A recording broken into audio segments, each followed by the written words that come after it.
अस्सलाम वालेकुम स्टूडेंट्स, कैसे हैं आप सब। उम्मीद है सब खैरियत से होंगे। तो स्टूडेंट्स, आज फर्स्ट ईयर की फ़िज़िक्स 2025 के चैप्टर 3 का चौथा लेक्चर है।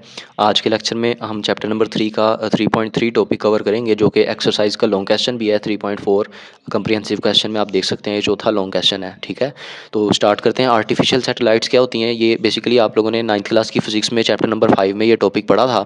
वहाँ पर आप लोगों ने पढ़ा था कि सैटेलाइट्स जो होती हैं ऐसे ऐसे ऑब्जेक्ट्स होते हैं जो कि अर्थ के गिर्द रोटेट कर रहे हैं या प्लैनेट्स के गिर्द रोटेट करते हैं। ठीक है, उनके गिर्द किसी ऑर्बिट के अंदर किसी स्पीड से मूव करते हैं और उनकी उस स्पीड को ऑर्बिटल वेलोसिटी कहा जाता है। और सैटेलाइट्स जो होती हैं वो दो किस्म की होती हैं। एक होती हैं आपके पास आर्टिफिशियल सैटेलाइट्स और दूसरी होती हैं नेचुरल सैटेलाइट्स।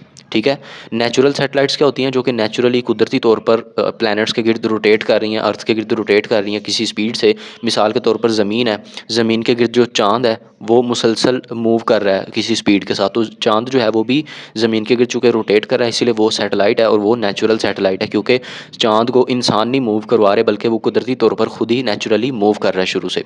ठीक है, तो ऐसी सैटेलाइट्स को हमने पढ़ा था, वो नेचुरल सैटेलाइट्स होती हैं। इसके अलावा आर्टिफिशियल सैटेलाइट्स क्या होती हैं, नाम से ज़ाहिर है कि मसनूई सैटेलाइट जिन्हें कहते हैं। ऐसी सैटेलाइट जिन्हें इंसान खुद बनाकर खुद स्पेस में लॉन्च करते हैं, फिर वो ज़मीन के गिर्द रोटेट करना शुरू कर देती हैं, उनको हम क्या कहते हैं, वो आर्टिफिशियल सैटेलाइट्स कहलाती हैं। वो स्पेसिफिक ऑर्बिट के अंदर, वो किसी सर्कुलर पाथ के अंदर मूव करना शुरू कर देती हैं। ठीक है, तो artificial satellites are the objects that orbit in nearly circular path around the earth. They are put into orbit by rockets and are held in orbits by gravitational pull of earth. अब ये जो satellite हैं, जिस तरह इन rockets के ज़रिए launch किया जाता है स्पेस में, तो ये ज़मीन के गिर्द रोटेट क्यों करती हैं, क्योंकि ज़मीन की ग्रेविटेशनल पुल जो है वो इन्हें इनके ऑर्बिट से बाहर नहीं जाने देती। ठीक है, लेकिन अगर किसी ज़्यादा स्पीड से इसकी मखसूस स्पीड होती है, उससे ज़्यादा अगर हम इसे लॉन्च करेंगे तो वो जो सैटेलाइट होगी वो इस सर्कल में रोटेट करने की बजाय, इसमें ऑर्बिट करने की बजाय वो अपने ऑर्बिट से बाहर चली जाएगी। ठीक है, तो ये चीज़ भी आगे जाके आपको समझ आ जाएगी। इसके बाद एग्जांपल लिखी हुई है, आर्टिफिशियल सैटेलाइट्स हैं कुछ, ये उनके नेम है। स्टारलिंक, लैंडसैट, उसके बाद Sputnik 1।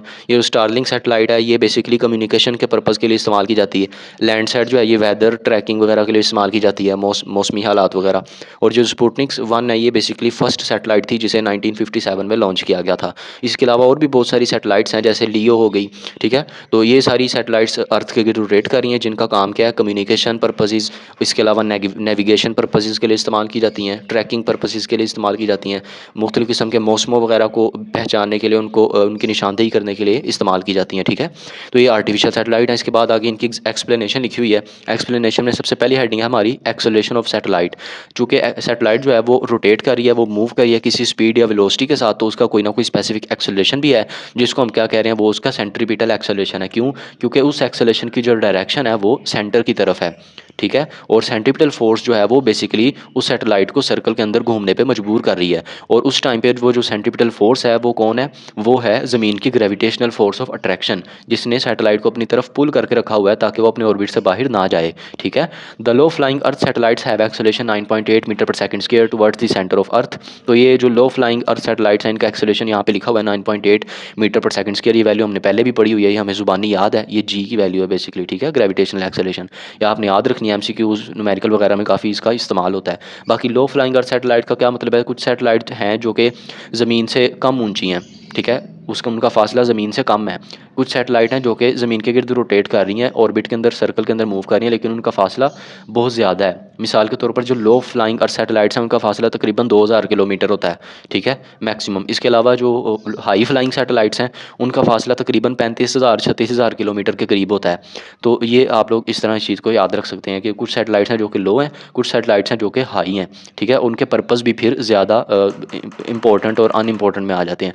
If there is no gravitational pull they would fly off in a straight line along the tangent to the orbit. ये बात यहाँ पर बड़ी इंपॉर्टेंट लिखी हुई है कि मिसाल के तौर पर हमारी अर्थ है और इसका ये सर्कल है, इसके गिर्द ऑर्बिट है, जिसके अंदर ये सैटेलाइट क्या है, मूव कर रही है किसी स्पीड v के साथ, वेलोसिटी के साथ। मिसाल के तौर पर अगर ज़मीन की ग्रेविटेशनल पुल या जो सेंट्रीपिटल फोर्स है जो कि यहाँ पे प्रोवाइड हो रही है, ठीक है, इस सैटेलाइट को सर्कल में घूमने पे जो मजबूर कर रही है, नेसेसरी सेंट्रीपिटल फोर्स है ज़मीन की ग्रेविटेशनल पुल, तो अगर ये कम हो जाए या ये ख़त्म हो जाए तो क्या होगा कि ये सैटेलाइट इस सर्कल में रोटेट करने की बजाय सेंटीपिटल एक्सेलरेशन से रोटेट करने की बजाय क्या होगा, वो इस तरह टेंजेंट के लोग सीधे पाथ के लोग निकल जाएगी, इस तरह मूव कर जाएगी। ठीक है, टेंजेंट क्या होता है, सर्कल के किसी भी पॉइंट के ऊपर ऐसी स्ट्रेट लाइन। ठीक है, इसको हम टेंजेंट कहते हैं। ये हमने पिछले लेक्चर में बड़ी डिटेल के साथ ये चीज़ें पढ़ी हुई हैं, टेंजेंट वगैरह, तो वहाँ से आप इसको समझ सकते हैं। तो जो सैटेलाइट है वो इस तरह सर्कल में रोटेट करने की बजाय क्या होगा, इस तरह सीधी मूव कर जाएगी। ठीक है, और कहीं और चली जाएगी। When it is moving it has an acceleration in a circular orbit around earth, centripetal acceleration is supplied by gravity.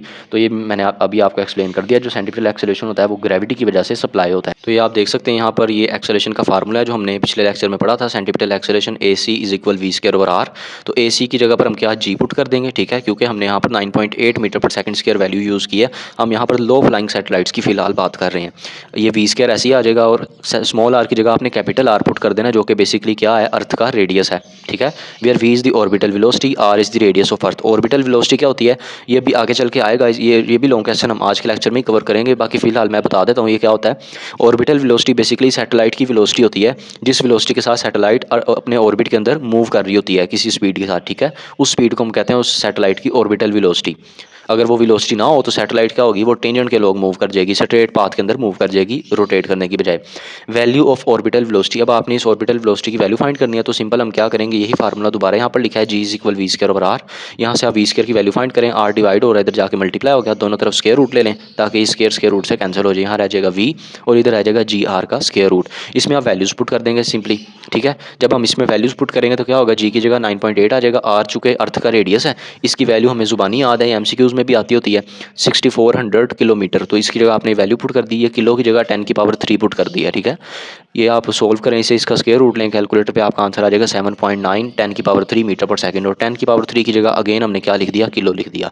तो जो ऑर्बिटल वेलोसिटी है इसकी वैल्यू हमारे पास क्या आई, 7.9 किलोमीटर पर सेकंड। ठीक है, यानी एक सेकंड में 7.9 किलोमीटर का फासला तय कर सकती है ऑर्बिटल वेलोसिटी की मदद से कोई सैटेलाइट। ठीक है, इसके बाद आगे क्रिटिकल वेलोसिटी है। Critical velocity basically minimum velocity होती है, कम से कम वेलोसिटी होती है, जो कि ज़रूरी होती है किसी भी सैटेलाइट को लॉन्च करने के लिए, उसके ऑर्बिट में मूव करवाने के लिए। ठीक है, उसके ऑर्बिट में पुट करने के लिए। This is the minimum velocity necessary to put a satellite into orbit called critical velocity. तो ये भी आपने शॉर्ट क्वेश्चन के तौर पर याद रखना है। और इसकी जो वैल्यू है वो क्या है, वो है 7.9 किलोमीटर पर सेकंड। ये जो अभी वैल्यू फाइंड की है, ये क्रिटिकल वेलोसिटी की वैल्यू है। इसके बाद आगे टाइम पीरियड है, ये भी हम फाइंड करें क्योंकि लॉन्ग क्वेश्चन में उन्होंने ये भी पूछा हुआ है। तो एज वी नो दैट हम बेसिक फार्मूला स्पीड का यूज़ करेंगे, जो हम 9th क्लास की फिजिक्स से पढ़ते आ रहे हैं कि speed is equal to distance divided by time होती है। यहाँ से हम डिस्टेंस फाइंड करेंगे, टी इधर डिवाइड हो रहा है, इधर जाके वी के साथ मल्टीप्लाई हो गया, ये फार्मूला बना। अब आप टी यानी टाइम पीरियड की वैल्यू फाइंड करें, टी है यहाँ पे वी, टी के साथ क्या हो रहा है, मल्टीप्लाई हो रहा है, वी इधर आके क्या हो जाएगा, इसके साथ डिवाइड हो जाएगा। तो ये आपके पास टाइम का फार्मूला आ गया। इसमें आप सिंपल अपने वैल्यूज़ के अकॉर्डिंग इसमें पुट कर दें। ठीक है, बट फॉर ऑर्बिटल वेलोसिटी, यहाँ पर हम ऑर्बिटल वेलोसिटी की बात कर रहे हैं, तो यहाँ वी का मतलब क्या होगा, ऑर्बिटल वेलोसिटी होगा। एस चूँकि डिस्टेंस है, और डिस्टेंस की जगह हम क्या पुट करेंगे, सर्कमफेरेंस पुट करेंगे।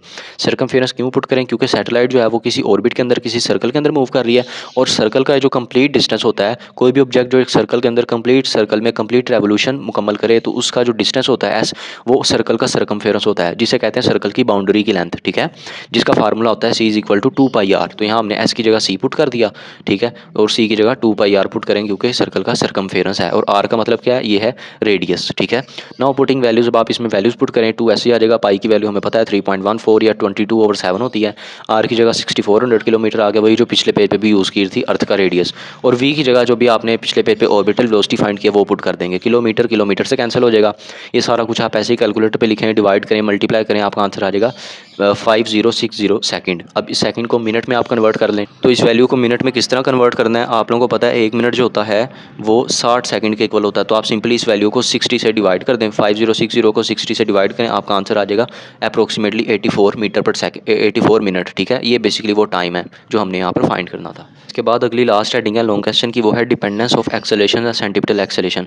यहाँ पर हमने लेट करना है कि जो अर्थ है उसके गिर्द कोई सैटेलाइट मूव कर रही है, और उसका जो फासला है ज़मीन से वो h के इक्वल है। ठीक है, वो s इज इक्वल एच है, और वो अपने किसी ऑर्बिट के अंदर, सर्कल के अंदर मूव कर रही है किसी वेलोसिटी v के साथ। लेकिन ये जो h है ना, इसकी वैल्यू बहुत ज़्यादा है r से, यानी ज़मीन का जो रेडियस है वो कम है h की निस्बत, यानी h की वैल्यू हो सकता है वो हो तकरीबन 6500 किलोमीटर, 7500 किलोमीटर, यानी 6400 किलोमीटर से इसकी वैल्यू ज़्यादा है। ये आप यहाँ देख सकते हैं, h की वैल्यू बहुत ज़्यादा है r से। तो इस केस में क्या होगा कि ग्रेविटेशनल एक्सेलरेशन जो होगा वो कम हो जाएगा, डिक्रीज़ हो जाएगा इन्वर्सली।